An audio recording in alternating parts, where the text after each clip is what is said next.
Hi, I'm Rick Conlow. I'm glad you're here. Let's talk about management and leadership, a duet for success. What is the difference between the two? Well, we'll get into that. Let's start off with this. Character. Be more concerned with your character than your reputation. For your character is who you really are. Your reputation is what others think you are, says John Wooden. And that's great advice because character begins the foundation of successful management and leadership. It's about integrity and ethics, doing business right, treating people with respect and dignity. Take a look at these pictures. What do you notice the first two have in common at the top? They both have steam in them, a steamboat and a steam pot. How about the next two? What do they have in common? They both go in circles. And what about the last two? What do they have in common? When used, they leave traces of where they've been, a history, an impact. And whenever we get the role of being in charge and working with other people, we leave that impact as a manager and as a leader. On the count of three, say awesome. 1, 2, 3, awesome. Why do you do that? I want to accentuate the positive. So let's move forward and take a look at this. Leadership and management. Managers assign, leaders inspire. Managers plan, leaders envision. Managers organize, leaders risk. Managers talk, leaders demonstrate. Managers employ, leaders empower. Managers assimilate, leaders innovate. Managers observe, leaders create. Managers adhere to the box, and leaders step outside the box. Managers use familiarity, whereas leaders look for opportunity. Managers focus on the task. Leaders focus on the team, the people. Now, you know what? The truth is we need to do management, and yet then there's the opportunity and time for leadership. And so let's separate those a little bit more. Take a look at this. And I found this out when I was a manager. Almost overnight, I had 10 direct reports and 2 offices to deal with. And so I started doing it. I was excited about the new opportunity and things went well, but lo and behold, boing, problems came up. Whenever you work with people, there's always problems. And so I had to deal with those, and I had some questions, so I went to my boss. You see, I didn't have a lot of training, and he said, handle it. In other words, the point was, get it done. And so I began reading books, going to seminars, listening to tapes, looking things up, trying to figure out what do I do about this problem here, relationship problems, or a plan wasn't working, or people didn't follow through or come to work on time. You know what I'm talking about there? And I found out that, as I learned these things and tried them, a lot of the times they worked. And then I just had to assimilate them a little bit into how I did things and what my personality was, and then I began to make progress. Make a long story short, our company had 52 offices across the U.S., and my offices came in number 2 and 3 in quality ratings, and a year before they had hired me to coach and help the number 1 office get up and running. So I had a lot of success, and here's what it came down to. First, as a manager, it's about getting the job done. You have to be able to organize the process and the tasks and set clear expectations and goals and help everybody be prepared to do their jobs. And so it's a thinking and organizing function. And then it's individual employee engagement. Each person's got to play their role and know what it is and how they need to follow through and have to be prepared to do that. And then it's a short-term view. Let's get the work done today. Now, this moment.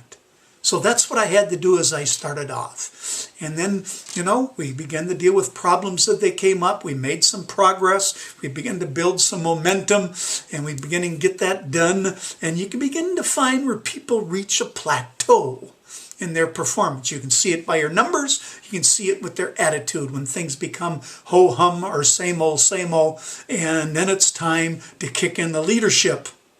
And what leadership is about is excelling, ramping it up, reaching a new level of performance. So it's more a focus on the people now, not the task. And it's on team focus. How do we get them to work well together, to synergize? Because when we do, then we can leverage one another's strengths and be even more successful. So it's a positive influencing function. So is management, but even more so here because I'm focusing more on the people, less on the things we have to do. And then it's team engagement. Okay, learning from one another, getting input from one another, having one another's back, supporting one another's, calling each other out if they're not following through in a constructive, helpful manner. And then it's a longer term view. Yes, get the job done today, but let's have continuous improvement and do even better next month, next quarter, next year. See the difference here? And so what begins to happen as you move from one to the next is people get better and better at their jobs. Now, sometimes new people come on board. You got to go back, give them a little more attention, focus on their individual needs that they need, get them trained up and coached up to be effective, and then have them begin to integrate into the team, and the team can now start coalesce together with them so they can be even more successful. So it's an ongoing process. That's why I call it a duet for success. Now look, there are some leadership things we focus more on as we begin to do this, and here they are. First, challenging the process. It's more about searching for opportunities and experimenting. Even if things are going well, we want them to go even better. Having a shared vision. Now, your company may have a vision. I'm not talking about that. I'm talking about for the department. We want to be number one in the region. We want to be number one in the company. We want to excel in sales or customer service or margins, whatever it may be.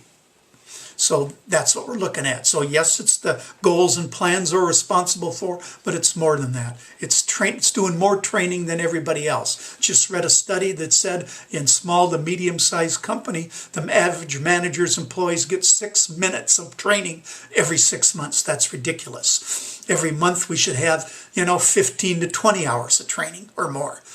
Why? Because highly developed people perform better. That's what leadership is about. Enabling others to act, counting on their teamwork, counting on their collaboration. It's one of the problems we have in Congress. They can't work together in the midst of their differences. Any team will have differences. What we want to do is have good communication, good skills, good emotional intelligence, so when there are problems, we hear each other out. We can discuss it, weigh out the differences, but at the same time collaborate and work together to get to the goal, to reach the vision, to be who we know we can be.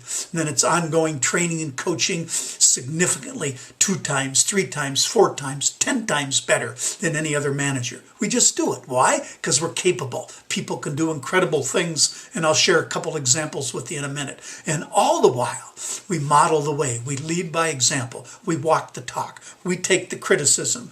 We listen to the problems. We ask for input. We want to know how we can do better. And then we plan small wins and build momentum together. And then it's encouraging the heart. Yes, it's giving praise for progress and those kinds of things, but it's recognizing individual accomplishments. It's delegating things to people to help them develop their talents and skills so they can get to the next level or next promotion. See, as our team wins, we win as a leader. And it's celebrating in uncommon ways. I worked for a boss when we did well. We'd go out and go to a comedy club. We'd go out and party on the town. We go out to a ball game. We go out to the zoo. We did a number of things. We'd have dinners together and lunches together and breakfasts together to recognize what we were doing. And sometimes we dealt with issues at the same time we were celebrating a victory. That's what I'm talking about. This is uncommon leadership. Employees often have to learn how to work in that environment because they're so used to the bland, the mediocre that comes from so many other of those 82% of managers who fail, according to research.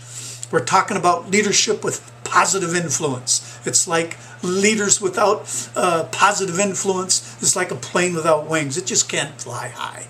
And then it's about recognizing the incredible potential people have to win. We're not talking about incremental progress in what we do, 3%, 4%, 5% better. We're talking about the possibility of doing 25, 50, 100, 200% better in what we do. Look at these 2 individuals, Emily Harrington and Alex Honnold.